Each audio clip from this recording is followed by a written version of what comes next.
Hello, good morning mga paps.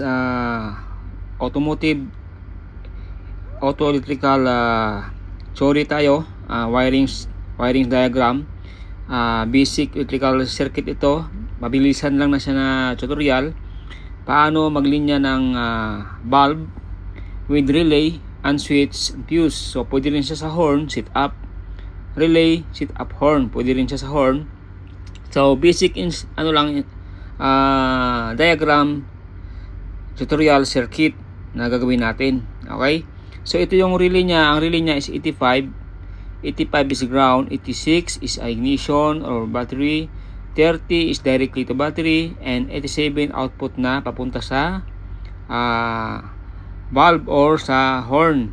Okay? So gagawin natin, linyahan natin ng mabilisan lang ito para maintindihan nyo na. Mayroon po tayong switch, meron tayong bulb, meron tayong fuse. Okay, meron tayong ignition switch at battery. So, first thing gawin natin, relay, 85, lindahan natin ng ground. So, okay.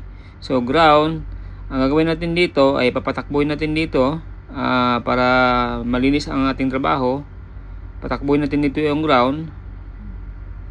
Ayan. So, iangat natin. So, maglinya tayo ng ground sa ating relay. Tapos yung bulb natin kailangan din to ng ground. So patakbuhin din natin ang bulb ito. So lagyan din natin ng ground ang ating bulb. Yan. Okay. So konektado na siya. Ngayon, yung ating 87 sa relay ay papunta po yan sa ating bulb. So connect na po natin yan. Ayan. Yan. Okay. So likod natin dyan para parehas sa takbo ng wire natin. Ayan, okay, so ready na siya. May connection natin ating bulb. Ang ating 85 sa relay, may connection na rin siya. Okay, 7. So ang 86 po, idadaan natin to sa switch. Yan ang switch, yan. So, ang gagawin natin, 86, ilagay natin agad to sa switch. Yan, okay. So, papunta sa switch. Ito yung switch niya. I-dito natin, i-wiring natin. Wag tayong mag-cross dyan. I-jump natin para sabihin na hindi siya na connected. Ayan. So, okay. So, may supply na yung 86 natin. Ayan. So, ang ating 30 is a positive. So, diretso po ito sa battery. Ayan. Jump tayo dyan. Diretso sa battery. Ayan. Pwede rin tayo maglagay ng fuse dyan para safety ang ating supply. Okay? So, pwede rin kayo maglagay ng fuse dyan. Okay? Kung may mga nakita kayo sa mga baterya, may mga fuse na naka-attach. Yan po ay for safety ng ginawang installation. Okay, so balikan natin yung 86. Nalinya na po yung 86. Wala pa siyang supply. Yan. Ito yung switch niya. Yung isang terminal ng switch ay ilalagay po natin. Itong switch ito ay is on-off switch. On-off switch yan. Okay? Ilalagay natin ito sa fuse. Tatakbo muna tayo sa fuse. Okay? Yun.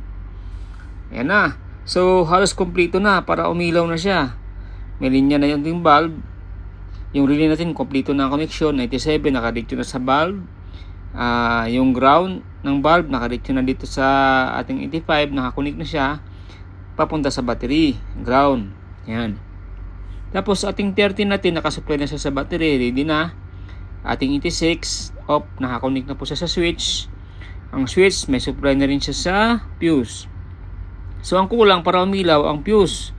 Yung supply ng fuse, so choice mo yon kung pwede mo siyang i-diretso sa battery. So pag mag-on-off switch ka dito, iilaw na siya. Pwede mo siyang idaan sa ignition on kung gusto mo na habang naka-off ang susi ay hindi gumagana yung linya. So pwede mo siya ilagay sa ignition on. Ayan. Okay? So, hindi siya gagana kapag hindi siya naka-switch on.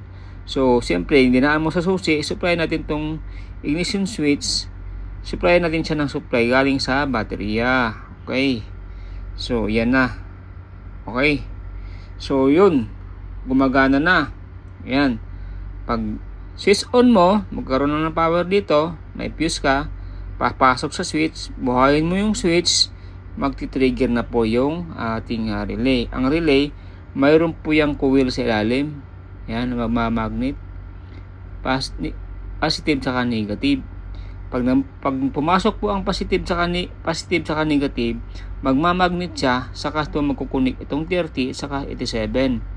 Pag ang 30 natin is positive, pag kunik nitong dalawa, tatravel na po yung supply natin papunta sa ating bulb. So iilaw na po siya. Okay? So iilaw na po siya. Yan. So paano naman ngayon sa busina?